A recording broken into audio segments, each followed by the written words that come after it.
Assalamualaikum warahmatullahi wabarakatuh. Alhamdulillahi rabbil alamin. Wa bihi nasta'in wa ala umuri dunya waddin. Hadirin kaum muslimin sidang pendengar yang dimuliakan Allah. Dalam kesempatan yang berbahagia ini, marilah kita simak ceramah pengajian pada hari yang berbahagia ini dengan judul Bahaya Nifak. Arti nifak, munafik. Di bahaya munafik. Hadirin sidang pendengar yang dimuliakan Allah, pertama-tama kami wasiatkan kepada bapak-bapak, saudara-saudara sekalian, dan diri saya sendiri, marilah kita selalu bertakwa kepada Allah. Dasar dari takwa itu ialah iman yang tulus dan tidak dikotori oleh nifak. Ada 4 tanda nifak yang harus selalu kita jauhi. 4 tanda tersebut disabdakan Rasulullah SAW. Arba'un man kunna fihi kana munafikan khalisan. Wa man kanat fihi khaslatun minhunna kanat fihi khaslatun min nifaq hatta yada'aha idza tumina khana wa idza haddasa khazaba wa idza ahada ghadara wa idza khasama fajara.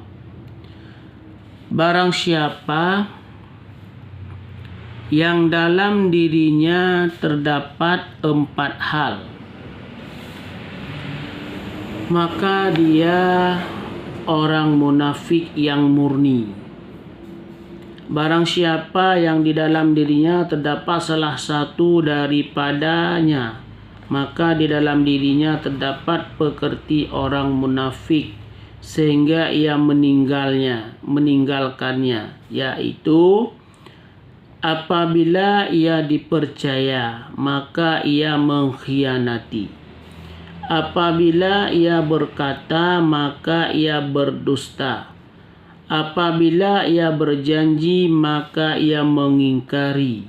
Dan apabila ia bertengkar, maka ia keji. Hadis riwayat Al-Bukhari Muslim. Asbabun Sunan yang 3 yaitu Abu Daud, At-Tirmizi dan Nasa'i.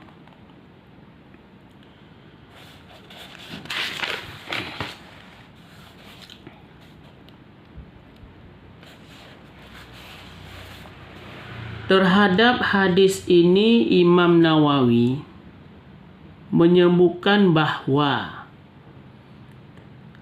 segolongan ulama menganggap suatu kemusykilan atau kesulitan karena pekerti-pekerti itu terdapat pada suatu muslim yang disepakati tidak kafirnya. Kemusykilan itu dijawab bahwa seorang muslim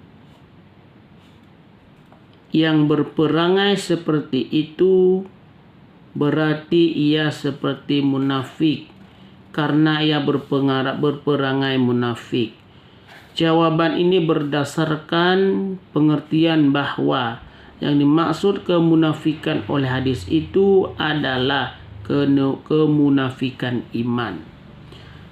Namun jawaban ini ditolak oleh hadis Rasul tersebut yang menyabdakan bahwa orang yang berperangai dengan 4 perangai itu benar-benar yang munafik murni. Dijawabnya bahwa maksud hadis adalah memperingatkan kaum muslimin untuk menjauhi 4 hal tersebut. Imam Qurtubi sependapat bahwa kemunafikan yang dimaksud adalah kemunafikan amal bukan kemunafikan iman. Dan pekerti adalah kebiasaan diri dan terus-menerus dengan sikap tersebut. Hal ini berdasarkan apabila yang menunjukkan berulang kali orang yang membiasakan dengan 4 hal tersebut adalah benar-benar orang munafik dan berhak mendapatkan siksa di neraka yang paling bawah. Sebagaimana firman Allah, innal munafiqina fid darkil asfali minan nar walam tajida lahum nasira illa alladhi tabu wa aslahu wa tasamu billah wa akhlasu dinahum lillah faulaika ma'al mu'minina wa sawfa yu'tillahil mu'minina ajran azima. Sesungguhnya orang-orang munafik itu ditempatkan pada tingkatan yang paling bawah dari neraka. Dan kamu sekali-kali tidak akan mendapat seorang penolong pun bagi mereka, kecuali orang-orang yang bertobat dan mengadakan perbaikan dan berpegang teguh pada agama Allah, yang tulus ikhlas mengerjakan agama mereka karena Allah. Maka mereka itu adalah bersama-sama orang yang beriman, dan kelak Allah akan memberikan kepada orang-orang yang beriman pahala yang besar. Maka hadirin kaum muslimin sidang pendengar yang dimuliakan Allah, dalam video yang singkat ini